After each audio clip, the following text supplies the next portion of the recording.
Aoife and Niamh, you're very welcome to the Irish Film Festival. First of all, congratulations on a fantastic film, very funny film. Thanks for having us. Yeah, thank you for having us. Lovely to be part of it. Hey Aoife, I'll start with you. Tell us a little bit about how the idea for the film came about.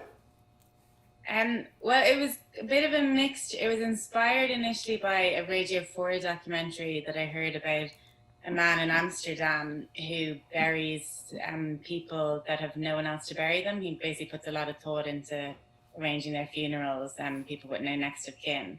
And I just thought that was really moving. And then I figured I probably wouldn't get the rights to tell his story. So I wanted to make my own kind of version of it. And at the same time, I heard quite a sad story about a friend's dad who he'd fallen out with his brother 30 years before. They're from Kerry, and he went to get in touch with him. His brother was in the US, and he found out that he had been dead for about 10 years and was buried in an unmarked grave on Hart's Island in New York, which is where lots of unmarked graves are. And he spent a lot of money and kind of effort to exhume his body and bring it home to be buried in Kerry. And I just thought that was really moving, the idea that these two brothers who hadn't spoken in, I think it was about 20 years at that point, but that the brothers kind of like really emotional need to have his brother close to him, even though they hadn't spoken, even in death. I thought that was really moving. and then, you know, I'm Irish and I've been living in the UK for 10 years. So I love Ireland. So I always wanting to come home. So it's kind of, that was it. All right. And Niamh, how did you get involved in the film? Casting. So I got a casting through to tape for this great film that my agent had read the script on and sent in a tape, and then I met with Aoife, and then I left and I wrote Aoife an email to be like, I really love this character and I love Barry and I'd love to work with you. So hopefully, so yeah, there was like I was like fangirling over Aoife and her script, and yeah, and it was that I'd never played like a character like this before, and I really wanted to explore just her relationship, and also I really wanted to go back home for a while and work. So this was a win-win for me. Very good. We had a great casting director, Louise Kiley, and she was basically going, oh, there's this amazing girl actress, Niamh Algar, you have to meet her. And so before we met, I basically just kind of stuck you into Google. And I came across this like audition video from the factory, and it was just, you were so brilliant. I was basically like, that's Mary, that's her immediately. So I kind of knew from the get-go, but then we had to go through a few hurdles. But it was like, it was just this really raw talent. I guess that's kind of, and it was obvious from even a kind of a bare bones audition tape from years ago. Very good. Hey, tell us a little bit about your own kind of backstory. So this is your first feature. Well, I came over straight after, I studied drama in Dublin, and then I came over straight after. And it was interning and then like working as assistant. I was actually an assistant to Pippa, who turned out he's one of the producers of The Last Rite. And then I worked in TV development. I kind of, instead of going to film school, I like worked kind of all over the shop to get experience.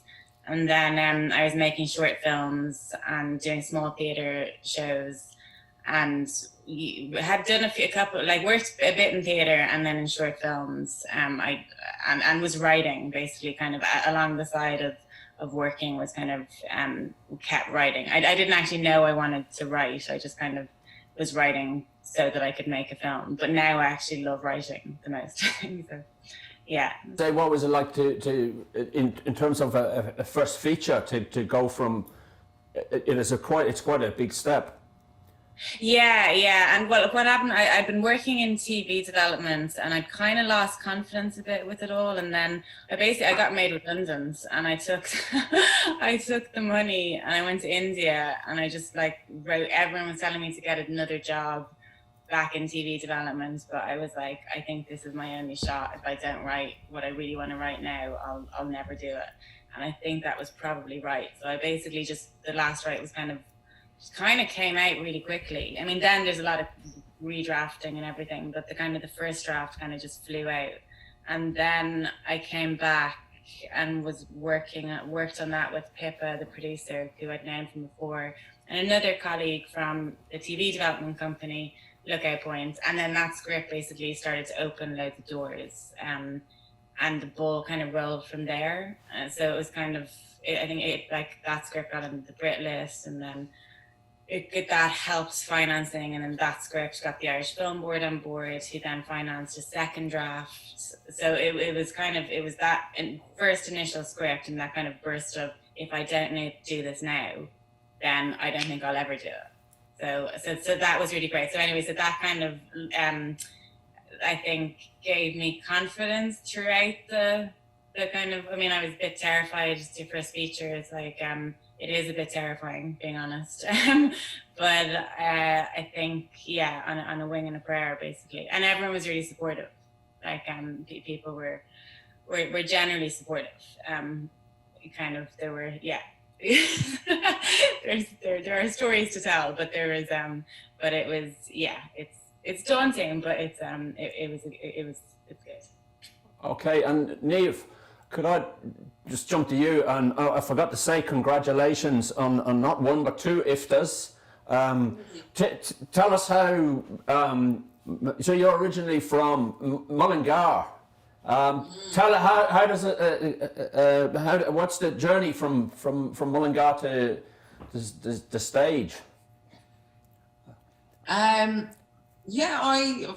suppose the truth is a long story.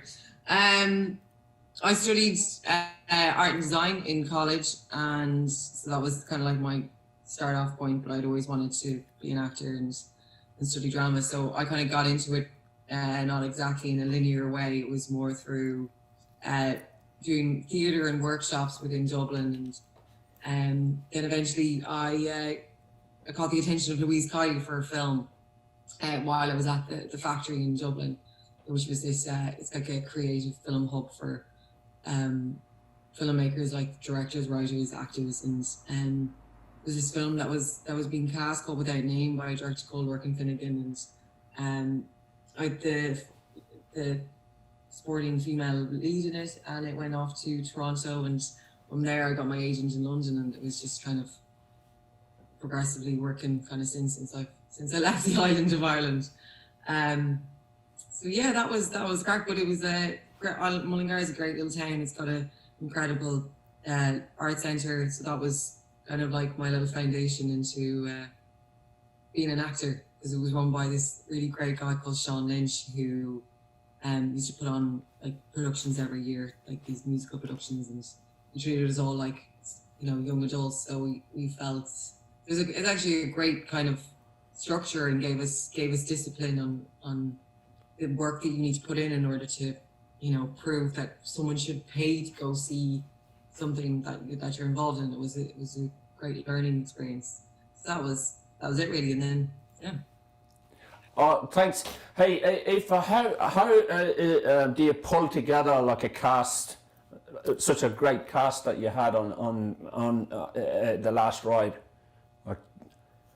You got some incredible talent there. I know, yeah. I mean, a lot of luck, and you know, we had a really brilliant casting director, Louise Kiley. So she kind of, she has a great eye and great taste, and then a lot of luck, like in terms of it was actually the actors' agents were really good, I have to say. Like in terms of like our producers sent the script, you know, Brian Cox and Colin Meaney and stuff, and it got to them, and they really responded to the script. So that was brilliant. And then McKeel, plays Daniel, is kind of again, it was his agent was really supportive. So actually, yeah, the kind of it was a mix of And then Samuel Bottomley, who plays Louis, he's an incredible actor, and he was a kind of Louise Kylie was like both with Neve and Sam. Actually, Louise was like these two. I think really, kind of. I think they have the right something. So something being an understatement. So yeah, it was a lot of kind of a mix of luck, great casting director, and then agents being open and supportive. So, and then obviously the actors themselves. That's what I was thinking. being willing to give me a shot as like a first time director, and like all the actors were so supportive. It was really, really great. Oh, great! Look, Neve, I was just reading some interviews and stuff, and you were talking about working with Shane Meadows on the virtues and what he was like in terms of his honesty. Do you want to say a little bit about the experience working with Shane Meadows? Yeah, Shane, he's one of a kind. He gives his actors an incredible amount of freedom, and what we do is in advance is there's a huge amount of kind of workshop that goes into developing the characters. So you definitely feel like with Shane, it's like he knows your character just as much as you do, and it's just how he's going to bring the best out in that through the story. But yeah, it was such a joy because we got to work chronologically, and to be able to do that, especially in television, is like you don't get that opportunity again.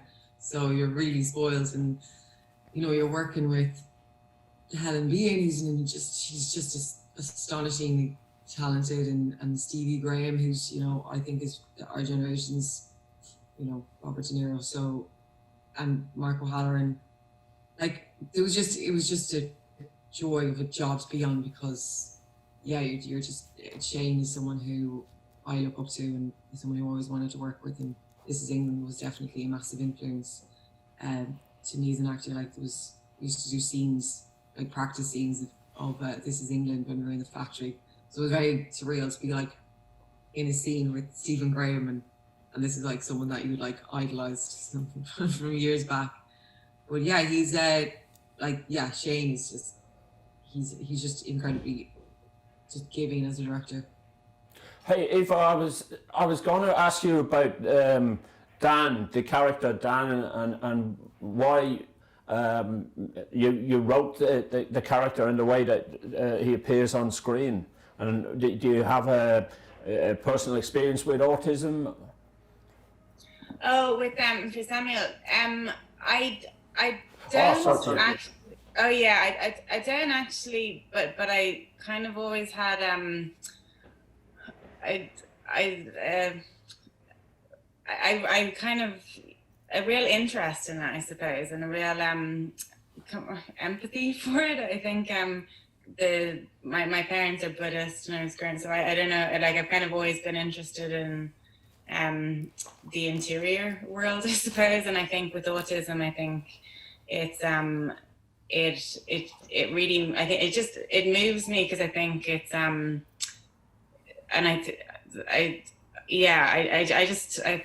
and there's some, it's just it's a different way of kind of being, I think, and I think a lot, it's hard enough to be human when you're supposedly normal, and so I kind of was always interested in, gosh, I mean, I think they're heroic, it's heroic basically, and I did a huge amount of research and I was really moved by a lot of parents, particularly, were quite frustrated by the stereotype of what kind of the Dustin Hoffman Rain Man legacy of that. They were kind of like, that's not my child. It's like everyone thinks that's kind of, they're like, that's not my experience. So I wanted to portray someone, a character like Louis was just Louis, and then he kind of happened to be autistic. So I kind of wanted to portray someone who was very much their own person first, and then happened, it wasn't that it wasn't all about them it was like, and actually the Irish Society of Autism have a really good mantra that kind of fit it. It's like personality first, autism second. And that was kind of how I saw it as well. And I had this lovely moment actually, and we premiered in the Cork Film Festival, and this lovely girl came up at the end, and she said she was quite moved, and she said that she was just really, it was really nice to see a portrayal on the screen that wasn't all about, I suppose the stereotypes of autism. And she said that she recognized her brother in the character. And I think that was sort of what I was going for in terms of it's not, and in the auditions, it was actually really interesting because there were some incredible actors that audition and real talent, but a lot of them were actually kind of, on the surface anyway, exhibiting something that was kind of more of the external qualities that you would associate with, I guess, stuff that we've seen all over the years. And I think things have changed, even since when I started writing the script to when we shot. I think the awareness about autism kind of grew massively. But what I was immediately kind of loved about Samuel Bottomley, who played Louis, was that he'd really internalized it and kind of, it was, he was just being him. I think that, that was it really. Okay, thanks. Hey, just jumping back to Niamh, we've actually got another film, Calm with Horses, in which you appear in the festival too, and I was just wondering what it was like working with Barry Kilgan. No, I get the pronunciation wrong. Sorry. Barry's a great guy. Barry was attached to the project before I had gone in for the casting on it, and so I'd known Barry since the factory days back in Dublin, and I'd always said to him, I was like, we have to work together. We should get find something that we're going to work together on, and this was it. And yeah, he did an incredible job playing Dimna and Cosmo Jarvis, playing the lead of Arm, and yeah, it was a fantastic film to be a part of, and yeah, I'm delighted now this film is now on Netflix and people can see it because it came out just around the time of the pandemic, and we were trying to bring it out to cinemas. So I feel like that film has had quite a journey to get seen by people, and yeah. Do you think that the roles for women that there are more complex roles for women in the last couple of years? Are you seeing this more general question? Are you seeing any changes in the industry? It's funny, how people say, are there more complex roles for women? It's women are seen as before as not being complex or strong, or could be leading or have agency within their own story. And I think that what we're finding now is that women can serve as leading agents within their story, and that they don't need to be defined by the men in the story in order to exist within the world. So the idea that, yes, I think there is more focus now on bringing female-led dramas to the forefront, but I think the importance is the stories in which what the women are about is more important now. Women are allowed to grow old, they're allowed to be flawed, they're allowed to have characteristics that we haven't seen displayed before. But any of the women in my life that I look up to are and complex and strong. So yeah, I think that it's getting there. It's still a place to go with it, but thankfully we've people like Aoife Cregan, who is leading the way on bringing that to the forefront. And I think we just we need to support female filmmakers. Thanks. I was going to ask Aoife kind of the same kind of question. Are you seeing any changes in the last couple of years with Me Too that in terms of making it easier for women directors to get films up?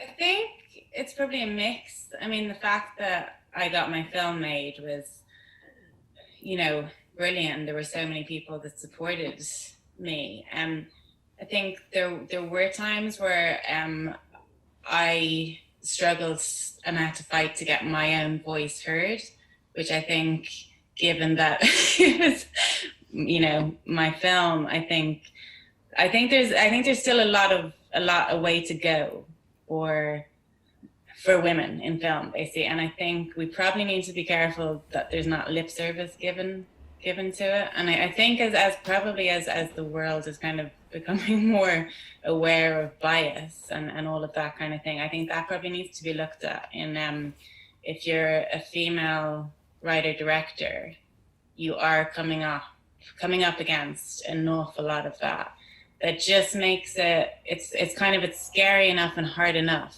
when you're directing your first feature, and then if you have to push against all of the other kind of bullshit, basically, it's like it's like a layer above what's already a hard job. So I think there's progress being made, but I think there probably needs to be a bit more of an awareness, I would say. Great, thanks guys. Aoife and Niamh, thanks a million for taking the time out of your busy schedules. I really appreciated it. With the festival's going online this year, so in the length and breadth of this vast continent, your films will be seen, and I'm really delighted. So thanks very much, guys, for taking the time. Cheers. Thank you, and thank you, Australian audiences. Okay, thanks, Aoife. Bye. Bye, Niamh. Thanks. Bye. Have a lovely day. Thanks, Niamh. Cheerio. Bye-bye.